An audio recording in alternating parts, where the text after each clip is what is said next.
స్తుతి ఆరాధన ఎందుకు చేస్తామండి?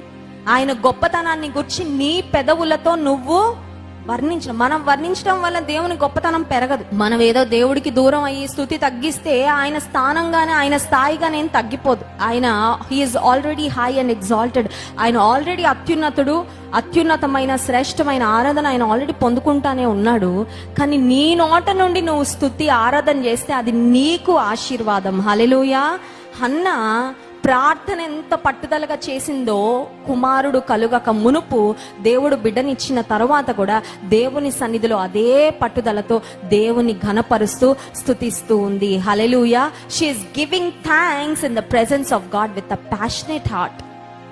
ప్రార్థన ఎంత ప్యాషనేట్ గా చేసిందో, ఎంత ఆసక్తిగా చేసిందో, దేవుని హృదయాన్ని కదిలించేటట్లు ఎలా ప్రార్థన చేసిందో, దేవుని హృదయాన్ని కదిలించే అంతగా ఆమె స్తుతి కూడా చేస్తూ ఉంది. హల్లెలూయా.